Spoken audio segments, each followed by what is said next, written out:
ఇప్పుడు ఒక డౌట్ ఉండేదండి, అంటే యూట్యూబ్స్ మేము కాలేజ్ టైంలో ఉన్నప్పుడు ఫిలిం మేకింగ్ చేసే టైంలో అప్పుడప్పుడు యూట్యూబ్ స్టార్ట్ అయ్యేది.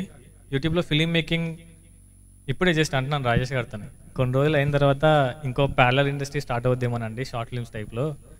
ఇంకో అంటే కొన్ని కైండ్ ఆఫ్ సెక్టర్స్ అంటే ఇంకో భోజ్పురి ఇండస్ట్రీ టైప్లో అవుద్దేమో అని భయం అవుతుంది నాకు అన్నాను.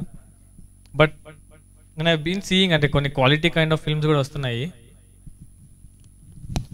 అంటే it's very important because main stream independent main stream సినిమాకి ఉన్న ఇండిపెండెంట్గా చూస్తే will have lot of freedom comparatively. అంటే మెయిన్ స్ట్రీమ్కి చాలా పారామీటర్స్ ఉంటాయి, కమర్షియల్ పారామీటర్స్ ఉంటాయి, డిఫరెంట్ లెవెల్స్లో కన్స్టెంట్స్ ఉంటాయి.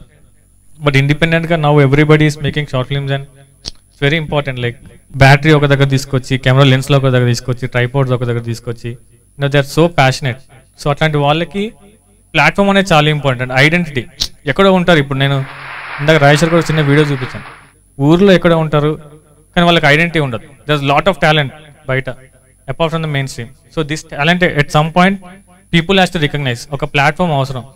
ప్లాట్ఫామ్ కెన్ బి వెరీ ఇది అవ్వచ్చు, పేజెస్ అవ్వచ్చు, ఫేస్బుక్ అవ్వచ్చు, network can be anything. But ఇట్లాంటివన్నీ తెలిస్తే people will come to know. Like Tarun Bhaskar or rest of the filmmaker, Sujith కానీ మిగతా అందరూ బయటకు వస్తున్నారు.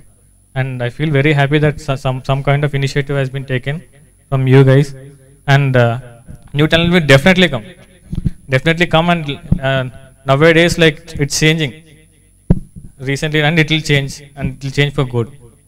Thank you very much.